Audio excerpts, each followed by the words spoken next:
لا حول ولا قوة الا باللہ العلی العظیم اعوذ باللہ السمیع العلیم من الشیطان اللعین الرجیم بسم اللہ الرحمن الرحیم الحمد للہ رب العالمین الحمد للہ الذی ہدانا لہذا وما كنا لنہتدی لولا ان ہدانا اللہ لقد جاءت رسل ربنا بالحق الصلاة والسلام والتحیۃ والاکرام علی سید الانبیاء والمرسلین خاتم النبیین طٰہٰ و یاسین شفیع المذنبین امام الحرمین والقبلتین وسیلتنا فی الدارین صاحب قبا و قوسین جد الحسن والحسین محبوب رب المشرقین و رب المغربین مولانا و مولا الثقلین سیدنا و نبینا و شفیعنا و طبیبنا و حبیبنا و کریمنا و امامنا و ملجانا و مغیثنا و اولنا و اوسطنا و آخرنا و کلنا حضور جناب ابو القاسم مصطفیٰ محمد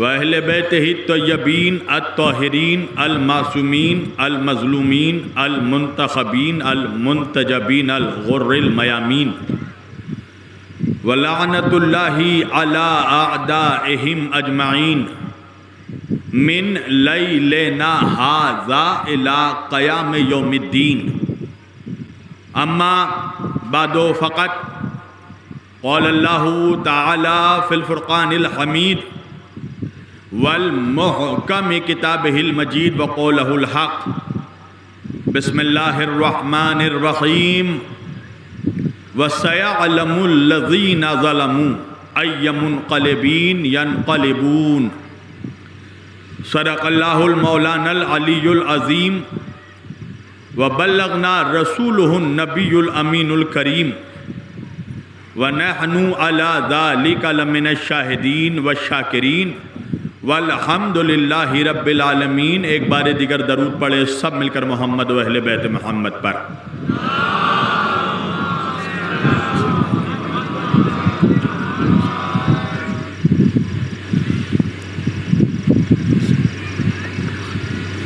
عزیزان گرامی قدر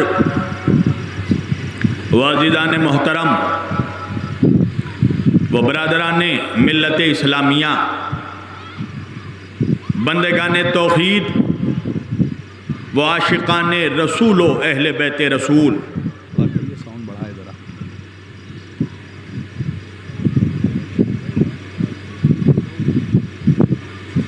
بڑھائیے ذرا، تھوڑا بڑھائیے۔ میری تقریر سے کسی کا باکس نہیں پھٹتا، صرف منافقوں کا کلیجہ پھٹ جاتا ہے۔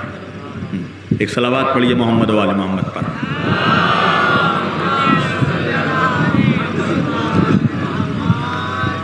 عزیزان گرامی، بحمدللہ و بفضل اللہ اس خمسہ مجالس میں مختار نامہ کے عنوان پر بیاد شہدائے راہ حق سرزمین جلال پور میں 25 اکتوبر سن 2014 سے ہم نے جس سلسلہ گفتگو کا آغاز کیا تھا، آج وہ اپنے 5ویں اور اس سال کے آخری مرحلے میں داخل ہو چکا ہے۔ اللہ کی بارگاہ میں میں دعا گو ہوں کہ پروردگار جن حضرات نے ان مجالس کو منعقد کرنے میں اور جس تنظیم نے یا جن لوگوں نے ان مجالس کو منعقد کرنے میں جس طرح بھی حصہ لیا ہے، پروردگار ان سبوں کی جان و مال و عزت و آبرو کی حفاظت فرما، ان کی اس عقیدت کو، محبت کو خدا، رسول اور اہل بیت کی بارگاہ میں قبول و مقبول فرما۔ جتنے لوگ پہلے روز سے مومنین و مومنات یہاں پر مجالس میں شرکت کر رہے ہیں، پروردگار سبوں کی حاضری کو اپنی بارگاہ میں اور اپنے حبیب اور ان کے اہل بیت کی بارگاہ میں قبول و مقبول فرما۔ پروردگار جتنے شہدائے راہ حق جو اب تک تیری راہ میں شہید ہو چکے ہیں، بالخصوص فلسطین اور لبنان کے مظلوموں نے تیرے راہ میں جو قربانیاں دی ہیں، پروردگار ان کی قربانیوں کو تو اپنی بارگاہ میں قبول فرما، اور ان قربانیوں کے طفیل میں ہم سبوں کو بھی جذبہ شہادت عطا فرما۔ مالک جب تک زندہ رکھنا، ایمان پر باقی رکھنا، جب موت دینا تو محمد و اہل بیت محمد کی محبت میں موت دینا۔ پرچم اسلام کو سربلندی عطا فرما، پرچم کفر و نفاق کو سرنگو کر دے، جو مشکلوں میں ہیں ان کے مشکلات کو آسان فرما، ہم سبوں کو حج و عمرہ و زیارات سے مشرف فرما۔ پروردگار ہمیں تو اپنی عبادت میں زندگی صرف کرنے کی توفیق عطا فرما، تو ہمیں اپنی اور اپنے رسول کی اور ان کے بعد ان کے صاحبان امر کی اطاعت کرنے کی توفیق عطا فرما۔ پروردگار پوری دنیا میں ماحول بہت پرآشوب ہے، ایسے پرآشوب ماحول میں مومنین و مومنات جہاں جہاں بھی ہیں، بالخصوص ایران میں، عراق میں، یمن میں، شام میں، لبنان میں، ان تمام ممالک میں مومنین و مومنات کی جان و مال و عزت و آبرو کی حفاظت فرما، انہیں ہر طرح کے دشمنوں کے حملوں سے، مصیبتوں سے، مشکلات سے محفوظ فرما۔ اے پروردگار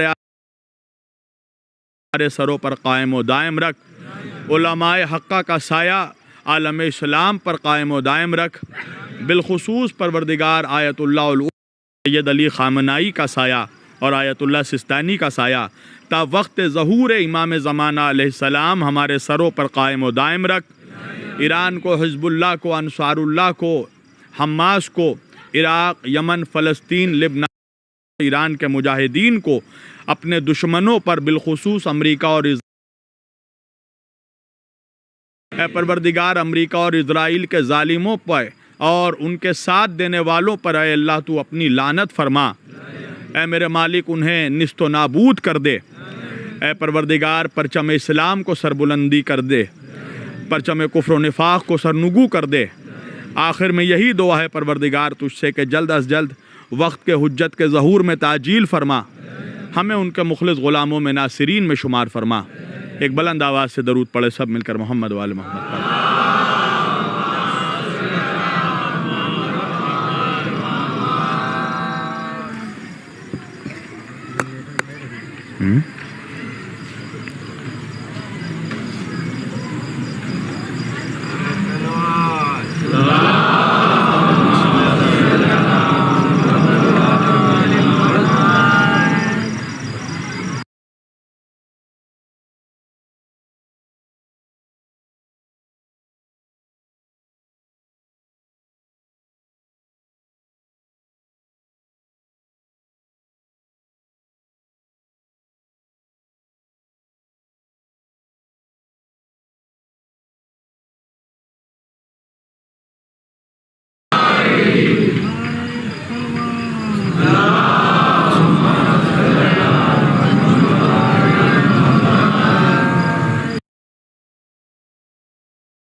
کی دلیل ہوگی۔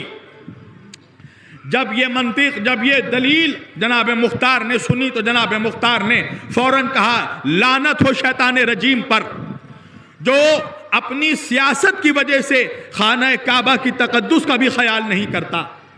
یعنی کہ اس نے یہ سوچا عبداللہ ابن زبیر نے کہ میرے سامنے ایک بہترین موقع ہے کہ میں سارے عالم اسلام کو یزیدیوں کے خلاف کھڑا کر سکتا ہوں خانہ کعبہ کو جلا کر۔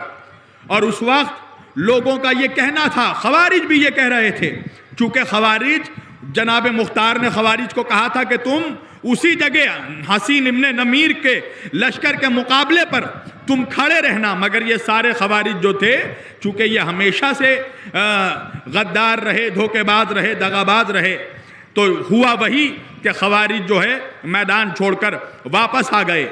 تو یہ خوارج کہنے لگے کہ یا تو یزید کا لشکر ابرہہ نہیں ہے، یا تو پھر یا تو خانہ کعبہ میں اس وقت جو لشکر ہے اس کی مثال ابابیل جیسی نہیں ہے۔ لہذا خوف تھا کہ لوگ گمراہ ہو جائیں، لوگ گمراہی میں پڑ جائیں۔ تو اسی وقت اللہ کا معجزہ یہ ہوا کہ پروردگار نے آسمان سے بارش برسایا، اور اس بارش کے برسنے کی وجہ سے خانہ کعبہ کی آگ ٹھنڈی ہوئی، مسجد الحرام کی آگ ٹھنڈی ہوئی۔ ورنہ ممکن تھا، چونکہ وہ ظاہری آنکھوں سے دیکھنے والے لوگ تھے، ان کے لیے ضروری تھا کہ اس وقت ان کے سامنے کوئی معجزہ پیش آئے تاکہ ان کے گمراہ کن عقیدوں کا قلع کما ہو سکے۔ لہذا اللہ کی طرف سے آسمان سے بارش برسا۔ لہذا اس واقعے کے فوراً دوسرے دن ہی یہ خبر آ گئی شام سے کہ یزید ملعون واصل جہنم ہو گیا۔ اور حالانکہ یزید کے موت کے سلسلے میں جو سب سے اوتھینٹک جو روایت ملتی ہے وہ روایت یہ ہے کہ یزید ایک شکار کرنے نکلا تھا۔ اچھا ایک لمحہ ٹھہر کر میں یہ بھی بتا دوں کہ جب یزید کے موت کی خبر آئی تو چونکہ زبیری اتنے چال باز تھے اور ہر معاملے میں وہ اپنی سیاسی بصارت کا مظاہرہ کرتے تھے، لہذا زبیریوں نے یہ مشہور کر دیا کہ چونکہ خانہ کعبہ میں یزید نے آگ برسوائی، خانہ کعبہ میں یزید نے حملہ کروایا، اس وجہ سے اللہ نے یزید پر عذاب نازل کیا اور یزید مر گیا۔ توجہ، حالانکہ شام سے جو قاصد اگر مکے آئے گا تو اس زمانے میں اگر بہت تیز رفتار گھوڑے سے بھی اگر کوئی قاصد شام سے سفر کر کے مکہ آئے گا تو اس کے آنے میں کم از کم 40 روز کا وقت لگتا تھا۔ اس کا مطلب یہ ہے کہ یہ جو واقعہ پیش آیا، اس واقعے کے پیش آنے سے کم از کم 1 مہینے قبل یا 40 روز قبل یزید مر چکا تھا۔ توجہ، اس لیے کہ اگر یزید اسی دن مرا تو ایک دن میں شام سے مکے کا سفر قاصد نے کیسے کیا؟ کم از کم 40 روز چاہیے تھے قاصد کو کہ وہ شام سے مکہ خط لے کر آ سکے۔ لہٰذا اس واقعے سے تقریباً 40 روز پہلے یزید مر چکا تھا۔ یزید ایک شکار میں نکلا، اور جب شکار میں گیا تو چونکہ اس کو ہر وقت بہت زیادہ اس کو پیاس لگتی تھی، تو یزید ایک ہرن کا شکار کرتے کرتے آگے بڑھا، اور اس کو کہیں پانی نہیں مل رہا تھا، اس کو پیاس بھی لگی تھی۔ اتنے ہی افراتفری کے ماحول میں کہ ایک واقعہ یہ پیش آیا کہ یزید اپنے گھوڑے سے گرا، اور یزید کا پیر جو تھا وہ گھوڑے کے لجام میں پھنس گیا، اور جب گھوڑا دوڑا تو اس وقت وہاں کے پتھروں سے ٹکراتے ٹکراتے یزید ٹکڑے ٹکڑے ہو گیا، اور واپس جب وہ گھوڑا یزید کے محل میں واپس آیا تو صرف یزید کے پیر کا ایک ٹکڑا رہ گیا تھا اس گھوڑے میں۔ یہ تو ایک ظاہری عذاب اس پر نازل ہونا ہی تھا۔ بہرحال تو جب یہ خبر آئی کہ یزید مر گیا تو زبیریوں نے اڑا دیا کہ یہ خانہ کعبہ میں آگ برسوانے کا یہ عذاب ہے یزید کے اوپر۔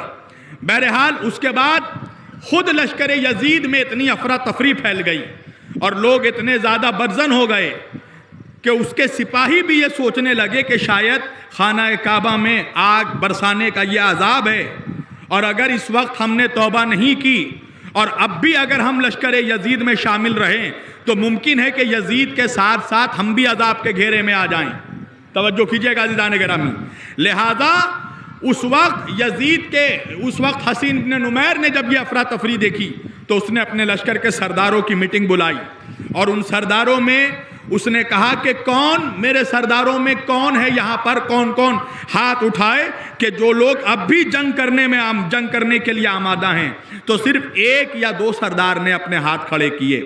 باقی سارے جو سردار تھے وہ اس بات کے قائل تھے کہ اب ہم جنگ کو بند کر دیں، بلکہ کچھ ایسا معاملہ کیا جائے کہ زبیریوں اور ہمارے درمیان صلح ہو جائے. لہذا جب رات کا وقت آیا تو حسین ابن نمیر نے پہلے ایک صلح کرنے کے لیے قاصد کو بھیجا. یہ خبر جو صلح کرنے کے لیے حسین ابن نمیر نے عبداللہ ابن زبیر کو بھیجا، یہ خبر عبداللہ ابن زبیر نے جناب مختار کو نہیں دی تھی، جناب مختار کو نہیں بتایا تھا. اور عبداللہ ابن زبیر نے کہا تھا کہ آج کی رات مجھے کوئی اہم کام درپیش ہے جو میں کسی کو نہیں بتا سکتا. لہذا جناب مختار نے اس موقع کو غنیمت پا کر جناب مختار مکے سے نکلے اور مکے سے نکل کے جناب محمد حنفیہ سے ملاقات کو پہنچے.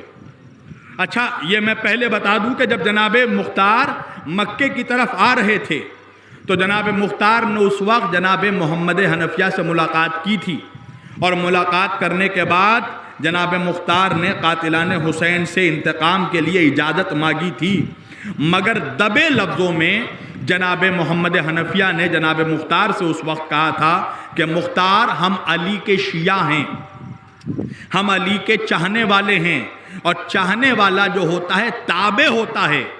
اور اس وقت علی کے شیعوں کا وظیفہ یہ ہے کہ علی کے شیعہ ابھی مصیبتوں پر صبر کریں.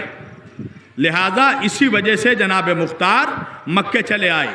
مگر جب یہ رات کا واقعہ پیش آیا کہ عبداللہ ابن زبیر حسین ابن نمیر سے ملاقات کو گیا تو جناب مختار وقت غنیمت پا کے جناب محمد حنفیہ کے پاس آئے، اور آنے کے بعد جناب محمد حنفیہ سے جناب مختار نے اجازت مانگی کہ کیا مجھے اجازت ہے، چونکہ آپ مولا سجاد کی طرف سے مقرر کیے ہوئے جنگ کے معاملے میں جناب محمد حنفیہ کو امام سجاد علیہ السلام نے اولی الامر یعنی کہ ان کو پوری اتھارٹی دے رکھی تھی، مولا سجاد کی طرف سے وقت مقرر کردہ وکیل ہو چکے تھے جناب محمد حنفیہ. تو جناب مختار نے اجازت مانگی کہ کیا میں خون امام حسین علیہ السلام کا انتقام لے سکتا ہوں، کیا میں اس کے لیے قیام کروں؟ تو جناب محمد حنفیہ نے کہا کہ تم کس چیز کا حکم چاہتے ہو؟ کہا میں حکم قیام چاہتا ہوں قاتلان حسین کے خلاف. تو جناب محمد حنفیہ نے کہا کہ حکم تو وہی ہے کہ جو اللہ نے فرما دیا کہ ہم مجرموں سے انتقام لے کر رہیں گے. لہذا چونکہ اس زمانے میں یعنی اہل بیت اس طرح دشمنوں سے گھرے ہوئے تھے، اس طرح دشمنوں کے نرغے میں تھے کہ مکمل طور پر صاف طور پر اس وقت کلام کرنا، گفتگو کرنا بھی محال تھا. لہٰذا ایسے ہی بند الفاظ میں جناب محمد حنفیہ نے اجازت دی.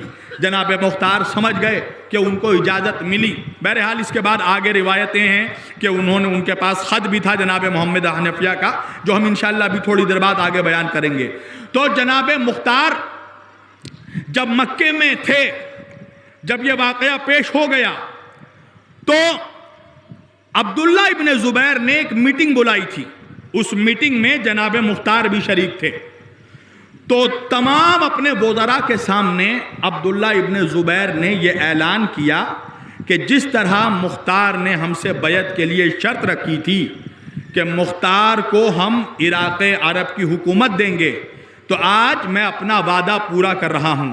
میں آج عراق عرب کی حکومت مختار کے حوالے کر رہا ہوں. توجہ کیجئے گا، جیسے ہی اس نے یہ جملہ کہا، اب آپ دیکھیے جناب مختار کی تدبیر. جناب مختار نے فوراً انکار کر دیا، کہا مجھے عراق عرب کی حکومت نہیں چاہیے. جب جناب مختار نے یہ کہا تو عبداللہ زبیر کے بیٹے کے محل میں ایک سناٹا چھا گیا کہ یہ کیا ہو گیا. جب مختار نے خود بیعت کی شرط یہ رکھی تھی کہ اس کو عراق عرب کی حکومت چاہیے، تو آج جب اس کو حکومت مل رہی ہے تو وہ اس کا انکار کیوں کر رہا ہے؟ اس کے بیک گراؤنڈ میں آپ کو ایک بات سنانا چاہتا ہوں۔ کل میں نے آپ کو ایک بات کہی تھی کہ مصعب ابن زبیر جو کہ عبداللہ ابن زبیر کا بھائی تھا، یہ جناب مختار سے حسد کرتا تھا، اور اس نے تنہائی میں آ کر عبداللہ ابن زبیر سے یہ شکایت، توجہ، تو لہٰذا جب اس نے اس طرح کے سوالات کیے تو وہاں موجود کوفے کے لوگ وہ سب عامر ابن مسعود کے ساتھ کھڑے ہو گئے اور عمرو بن حریث کو نکال باہر کیا گیا۔ اب مکے میں جب جناب مختار نے انکار کر دیا تو اپنے محل میں یہ چیخا عبداللہ ابن زبیر کہ پھر مختار کی جگہ کون ایسا شخص ہے کہ جسے میں کوفے کی عمارت پہ بیٹھا دوں اور حاکم کوفہ بنا دوں؟ تو اس وقت اس کے ایک خاص مشیر نے، بن سہل نے اس کو مشورہ دیا کہ کوفے والوں نے آپ کو خط لکھا ہے اور ان لوگوں نے آپ سے گزارش کی ہے کہ کوفے والے یہ چاہتے ہیں کہ کوفے میں عامر ابن مسعود ان لوگوں کا حاکم آپ کی طرف سے مقرر کیا جائے، تو اگر آپ عامر ابن مسعود کو حاکم بناتے ہیں تو کوفے والے خوش ہو جائیں گے۔ تو عبداللہ ابن زبیر نے کہا کہ عامر ابن مسعود ایک دیندار شخص ہے، نمازی شخصیت ہے، مگر کیا صرف دیندار ہونا حکومت کرنے کے لیے کافی ہے؟ اس کے اندر تو سیاسی شعور نہیں ہے۔ تو بن سہل نے کہا کہ تھوڑی دن کے لیے کم از کم کوفے والوں کی دلجوئی کرنے کے لیے آپ اس کو مہلت دے دیجئے تاکہ چند روز یہ حکومت میں رہے، اس کے بعد اگر اس نے کوئی غلطی کی تو آپ یہاں سے کسی اور کو حاکم کوفہ بنا کر عمارت کوفہ کا وعدہ دے کر بھیج دیجیے گا۔ تو عبداللہ ابن زبیر نے کہا کہ یہ اچھی تجویز ہے۔ لہٰذا اب جب جناب مختار نے انکار کر دیا تو اب جناب مختار کے پیچھے پہرا اور تیز ہو گیا، کیونکہ عبداللہ ابن زبیر سمجھ چکا تھا کہ مختار کا کچھ نہ کچھ مقصد ضرور ہے۔ اچھا، جناب مختار کو بھی پتا تھا کہ ان کے ہر سانس لینے کی خبر بھی پہنچ جاتی ہے عبداللہ ابن زبیر کے پاس، عبداللہ ابن زبیر کے لوگ ان کے پیچھے لگے ہوئے ہیں۔ لہٰذا جناب مختار نے 4-5 لوگوں کو رقم دے کر، مال دے کر اپنا جیسا حلیہ ان کا بنا دیا، یعنی جو لباس، جس طرح جنگی لباس جناب مختار پہنتے تھے، سیم ویسا ہی لباس ان لوگوں کو بھی پہنا دیا۔ اب تقریباً 4 یا 5 لوگوں کو کہا کہ رات کے وقت تم لوگ مکے میں خانہ کعبہ کے اطراف گھومتے رہنا۔ تو جب یہ زبیر کے جاسوس جب جناب مختار کا پیچھا کرنے لگے تو ان لوگوں نے دیکھا کہ مختار دائیں جا رہے ہیں، تو ایک سپاہی نے کہا رہے مختار تو بائیں جا رہے ہیں، تیسرے نے کہا میں دیکھ رہا ہوں مختار تو سیدھے جا رہا ہے۔ لہٰذا ان 4-5 لوگوں کو پکڑا گیا، اور یہ وہی وقت تھا کہ جناب مختار مکے سے باہر نکل گئے۔ عبداللہ ابن زبیر غصے میں لال ہو گیا اور کہنے لگا کہ آل زبیر کی ساری سیاست مختار کے بال کے سامنے بھی کچھ نہیں کر سکتی، مختار کے بال کے برابر بھی نہیں ہے عبداللہ ابن زبیر کی، زبیریوں کی سیاست۔ لہذا عزیزان گرامی، اب جناب مختار کوفے کی طرف نکلے ہیں اور ادھر کوفے میں خبر پھیل گئی ہے کہ مختار آنے والے ہیں۔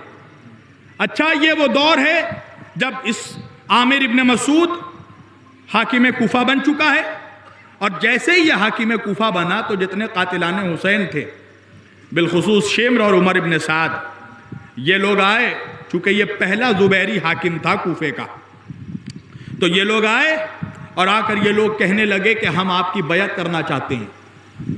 تو چونکہ یہ سیاسی شخص تھا نہیں، عامر ابن مسعود، اس نے کہا کہ اموی آئے ہیں زبیریوں کی بیعت کرنے کے لیے۔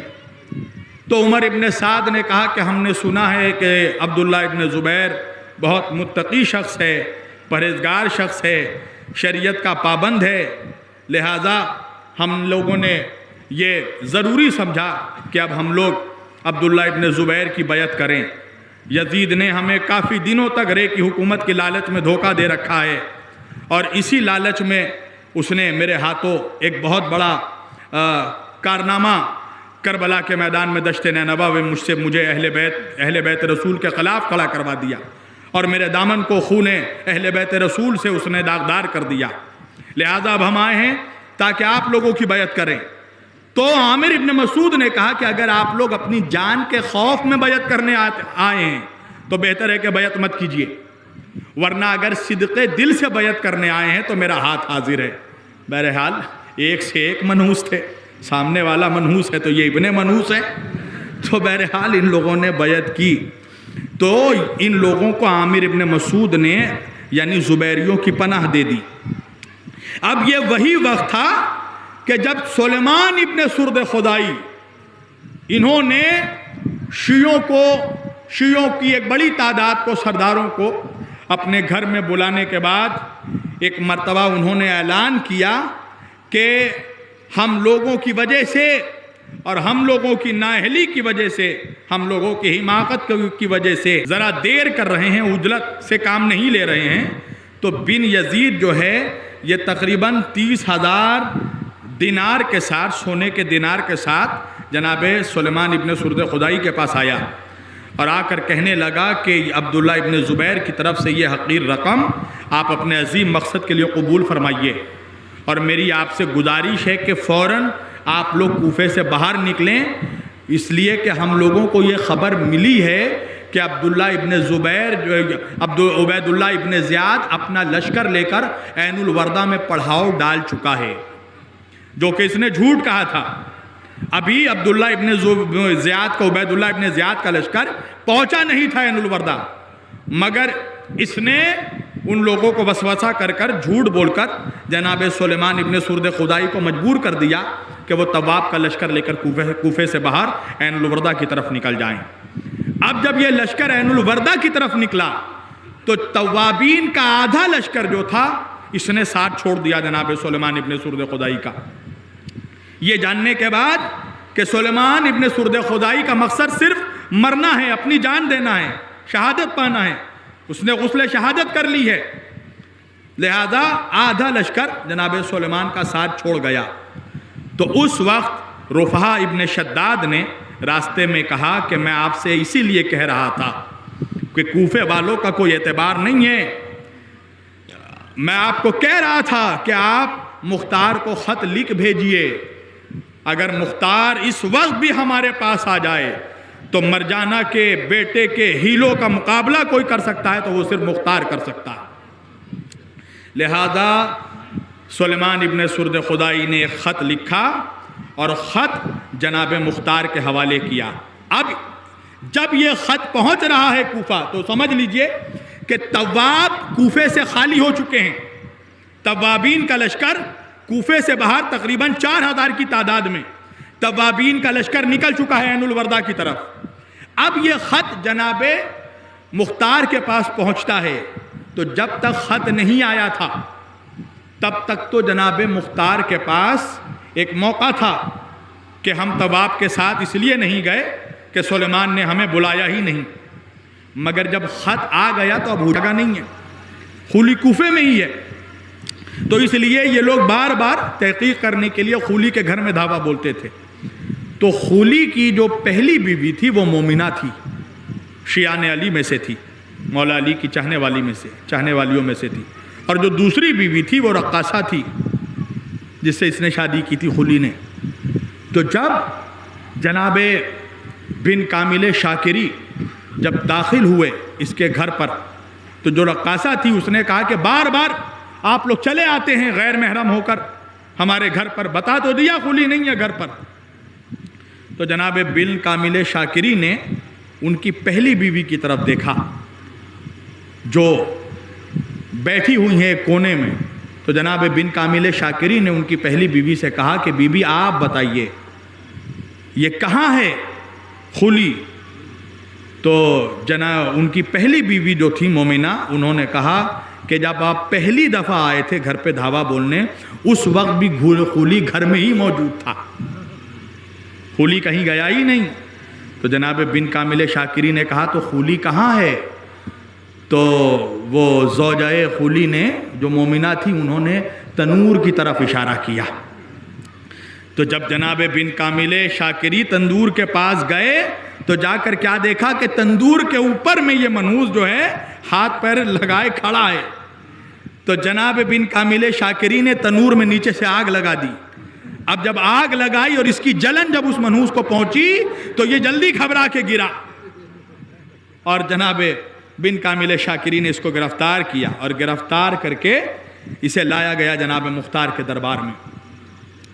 تو جناب مختار نے ان کی بیویوں سے پوچھا کہ تم لوگ بتاؤ کہ تم لوگوں نے کیا دیکھا ہے اپنی آنکھوں سے. تو یہ جو مومنہ بیوی تھی اس نے کہا کہ میں گواہ ہوں کہ میں نے دیکھا کہ واقعہ کربلا کے بعد یہ ایک تھیلا لے کر آیا جس تھیلے سے لہو بہہ رہا تھا. اور جب میں نے اس سے پوچھا کہ اس میں کیا ہے تو اس منحوس نے کہا کہ اس میں ہمارے خزانوں کی چابی ہے، کنجی ہے. اور جا کر اس نے اس تھیلے کو تنور کے اندر ڈال دیا. اس وقت تک ہمیں علم نہیں تھا کہ یہ کیا ہے، مگر جب اس تھیلے سے ٹپکا ہوا لہو جب زمین پر گرا تو میں نے چاہا کہ اس لہو کو صاف کروں، مگر جب میں لہو پوچھنے جاتی تھی لہو ابلتا چلا جاتا تھا. تو میں سمجھ گئی کہ یہ اس کے پیچھے کوئی اور راز پوشیدہ ہے.